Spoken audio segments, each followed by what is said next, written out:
The truth about older women who live alone without a man is not a story of loss, failure, or abandonment. It is a story of awakening, discipline, and inner freedom.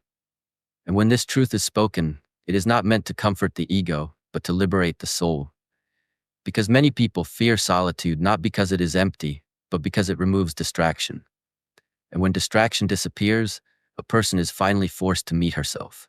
Society has trained us to believe that an older woman living alone must be lonely, fragile, or incomplete. Yet this belief reveals far more about society's fear of independence than it does about the woman herself. Because a woman who can sit alone in her own space without panic has already mastered something most people never achieve. I have met women in their 60s, 70s, and beyond who live alone not because they were rejected, but because they consciously chose peace over performance, truth over tolerance, and self-respect over silent suffering. One woman, 71 years old, once shared that the first morning she woke up alone in her own house, with no one to appease, no moods to manage, and no emotional weight to carry, she realized something profound. Silence was not emptiness. It was a sanctuary. And in that sanctuary, her nervous system finally relaxed after decades of tension. For much of their lives, many women are conditioned to be useful before being authentic, to serve before being seen, to sacrifice before being fulfilled.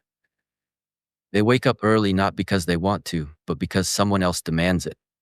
They speak softly, not because they are gentle, but because they were taught that harmony matters more than truth. Slowly, year after year, they shrink themselves to fit into roles that were never designed to honor their humanity. This is the loneliness that hurts the most. Not the loneliness of being alone, but the loneliness of being invisible while surrounded by people. And when such a woman finally lives alone, the world asks with confusion, "Are you not afraid? Are you not lonely? Who will take care of you?" But the deeper question is rarely asked, who was taking care of her before? And often the answer is painful silence. Living alone teaches a woman to reclaim her inner territory. Discipline begins with sovereignty over the self. When she no longer has to regulate someone else's emotions, she finally learns to regulate her own. And this creates clarity, strength, and calm. Many older women discover that being alone is far better than being invisible in a relationship, far better than explaining their existence, far better than earning the right to take up space. When they leave emotionally draining relationships, something profound happens. Their bodies soften, their breathing deepens, their thoughts slow down, and their joy, long buried beneath obligation, quietly returns. Research supports this lived wisdom, showing that women who leave unfulfilling relationships later in life often experience improved self-esteem, mental health, and overall life satisfaction. Not because they escaped responsibility, but because they returned to themselves. Independence in this context is not isolation, it is competence, and competence builds confidence. A woman living alone learns how to solve problems, how to ask for help without surrendering control, how to manage resources wisely, and how to trust her own judgment again after years of self-doubt. Society often labels older women living alone as frail, but fragility is not the absence of a man. Fragility is the absence of self-trust. And many of these women are anything but fragile.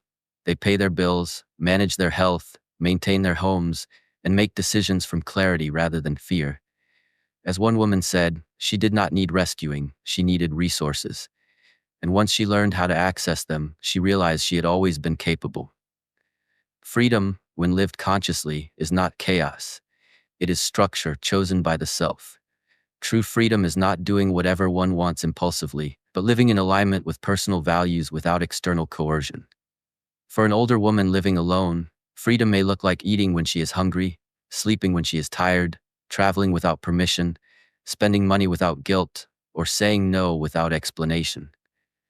These small freedoms, denied for decades, become sacred acts of self-respect.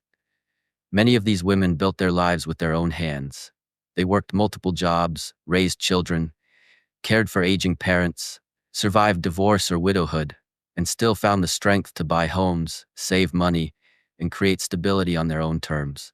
When they finally stand in a space that belongs entirely to them, they feel something deeper than pride. They feel grounded. Living alone does not mean living without love. This misunderstanding causes unnecessary fear. Love does not exist only in romantic partnerships. It exists in friendship, community, purpose, animals, and the quiet relationship cultivated with oneself. Many older women living alone maintain rich social lives, deep friendships, strong family bonds, and meaningful routines. The difference is choice rather than obligation. They choose who enters their space. They choose how long connections last, and they leave when energy becomes draining rather than nourishing. This discernment is wisdom earned through experience. Loneliness, when it appears, is met with awareness rather than panic. They understand that feelings pass and connection can be reached without surrendering autonomy. Mastery is not the absence of challenge, but the ability to meet challenge without losing balance. Society may judge these women, whisper about their choices, or pity their independence. But judgment only has power over those who still seek approval. When a woman no longer needs validation to feel worthy, external opinions lose their grip.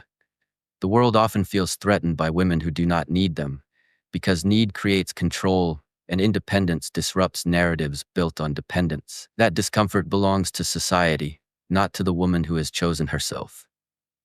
Living alone without a man does not mean living against men. It means living in alignment with one's truth. Companionship can be beautiful when it is conscious, respectful, and growth-oriented. But no woman should remain in a situation where her spirit is diminished simply to avoid solitude, because solitude, when chosen, becomes strength. The deepest truth is this: you do not need a relationship to be whole.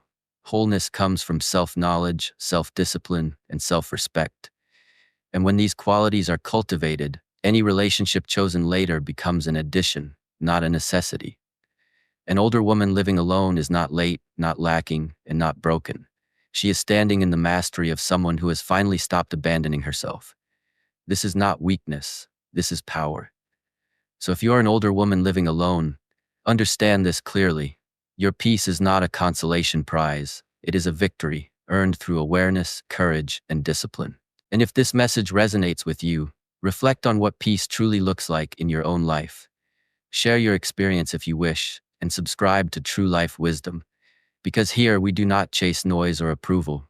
We cultivate truth, inner strength, and freedom through conscious living, one lesson, one breath, and one honest choice at a time.